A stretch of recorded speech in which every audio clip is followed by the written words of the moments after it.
मित्रों जय श्री राम। बहुत स्वागत है आपका हिंदू जीवन ज्ञान चैनल में।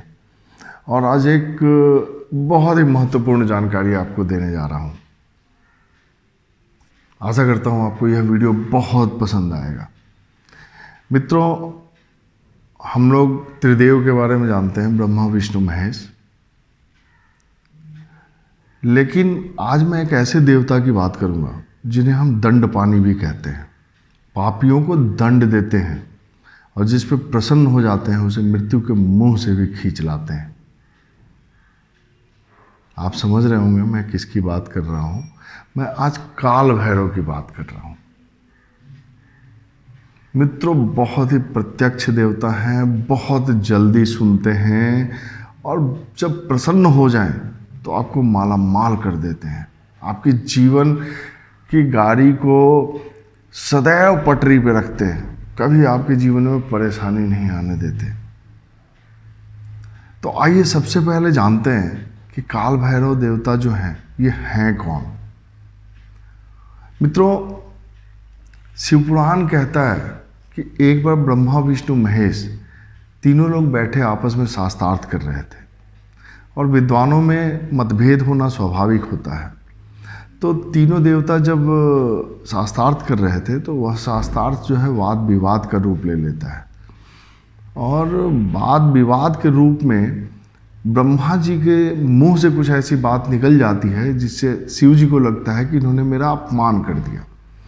और शिव जी इतने क्रोधित हो जाते हैं, इतने क्रोधित हो जाते हैं कि एकदम रौद्र रूप ले लेते हैं।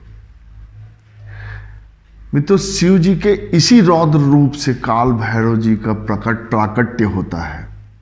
तो आप कह सकते हैं कि शिव जी का रौद्र रूप ही काल भैरव है। और जब वो रौद्र रूप में काल भैरव के रूप में हो जाते हैं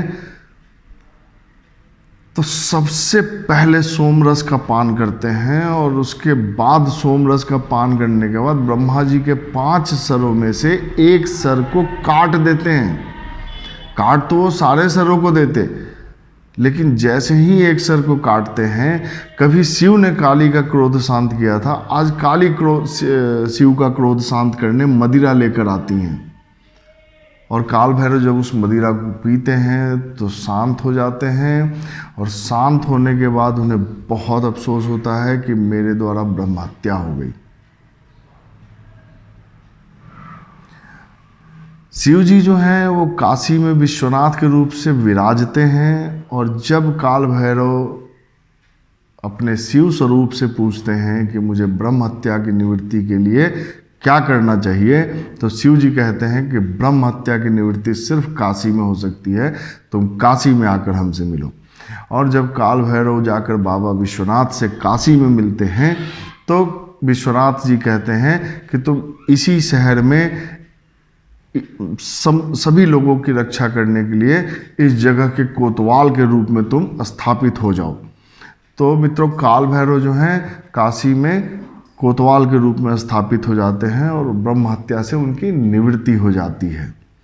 तो यह काल भैरव जी का परिचय था। काल भैरव जी काशी में कैसे विराजमान हुए यह परिचय था। मदिरा क्यों पीते हैं यह भी आपको इस वीडियो से पता लग गया होगा।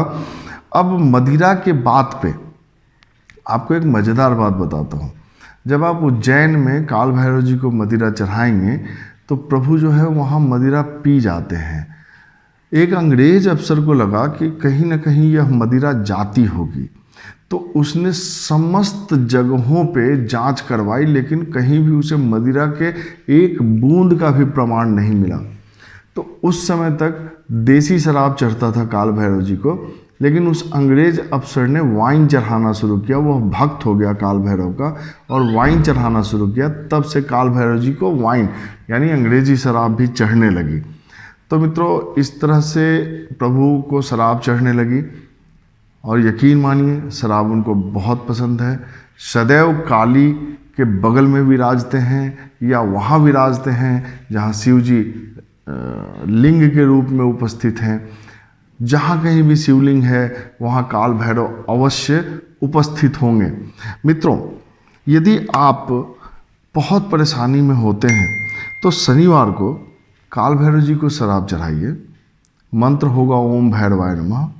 शराब के साथ अगर आपको आर्थिक तंगी भी है, कर्ज में है या शत्रु परेशान कर रहा है, तो शराब के साथ नारियल भी चढ़ाइए। अभी दोनों का अलग अलग उपाय बताता हूँ। सबसे पहले आप शराब चढ़ाइए उनको, शराब उनको पिलाइए, जो बच जाए उसे, अगर आप मदिरा पान करते हैं तो अवश्य पी लीजिए प्रसाद स्वरूप, अगर नहीं पान करते हैं तो अपने मस्तक पे, अपने जिह्वा पे उसका 2-3 बूंद जरूर डालिए। यह प्रसाद स्वरूप आपको बहुत काम करेगा। मंत्र होगा ओम भैरवाय नमः। इससे आपके शत्रु शांत होंगे, विघ्न की शांति होगी, कर्ज उतरेगा, बीमारी का नाश होगा, रोग व्याधि का नाश होगा, आपके परेशानियों का अंत हो जाएगा। यह कार्य आपको शनिवार को करना है। मित्रों, यदि आपको नींद नहीं आती है, आर्थिक संकट है, तो आप शराब के साथ उनको नारियल भी चढ़ाइए, शराब वहीं छोड़ आइए प्रभु के पास, नारियल अपने घर ले आइए, सिरहाने रखकर सो जाइए, नींद ना आने की समस्या खत्म हो जाएगी। अब मित्रों, हम लोग बात करेंगे कि काल भैरव जी को प्रभु ने कौन सा कार्य दिया। अब आपको इनकी गरिमा और महिमा पता चलेगी। मित्रों, शिव जी के जो गण हैं, ये भूत, प्रेत, पिशाच, पूतना, कोटरा और रेवती, ये शिव जी के गण हैं। और शिव जी के सैनिक जो हैं, शिव जी के सैनिक हैं रोग और मृत्यु के दूत और रोग और मृत्यु के देवता, ये सैनिक हैं। तो शिव जी ने अपने गणों के ऊपर और अपने सैनिकों के ऊपर जो आधिपत्य दिया है वह काल भैरव जी को दिया है। तो आप समझ लीजिए काल भैरव जी की महिमा क्या है। काल भैरव जी की पूजा न सिर्फ भारत में होती है, बल्कि श्रीलंका, नेपाल, तिब्बत आदि कई स्थानों पर काल भैरव जी की पूजा होती है। यहाँ तक कि भारत में जो पूजा होती है, अलग अलग स्थानों पर अलग अलग नाम से इनको बुलाते हैं। महाराष्ट्र में इनको खंडोबा बोलते हैं, महाराष्ट्र में इनको खंडोबा बोलते हैं, दक्षिण में इनको सस्ता बोलते हैं, और शेष भारत में काल भैरव के नाम से जाने जाते हैं। मित्रों, काल के स्वामी और उग्र देवता हैं। काल भैरव जी का नाम मैंने आपको पहले बताया, दंडपानी कहते हैं इनको। अब आइए मैं आपको बताता हूँ कि काल भैरव जी के जो नाम हैं, अलग अलग नामों से जैसे हम लोग उनको बुलाते हैं, वह क्या है। सबसे तंत्रसार के अनुसार काल भैरव जी को भैरव, असितांग, रुरु, चंद, क्रोध, उन्मत्त, कपाली, संहार, इन नामों से काल भैरव जी को बुलाते हैं। और जैसे त्रिदेव हैं ब्रह्मा, विष्णु, महेश, वैसे काल भैरव जी के 3 रूप हैं, भैरव, काल भैरव और बटुक भैरव। तो काल भैरव की पूजा अवश्य कीजिए, खूब श्रद्धा से कीजिए, आपको बहुत लाभ होगा। जो चीज़ें मैंने बताई हैं आपकी परेशानियों से संबंधित, उन सब का नाश कर देंगे काल भैरव, और आपको सदैव सुखी और प्रसन्न रखेंगे। ओम काल भैरवाय नमः। जय सिया राम।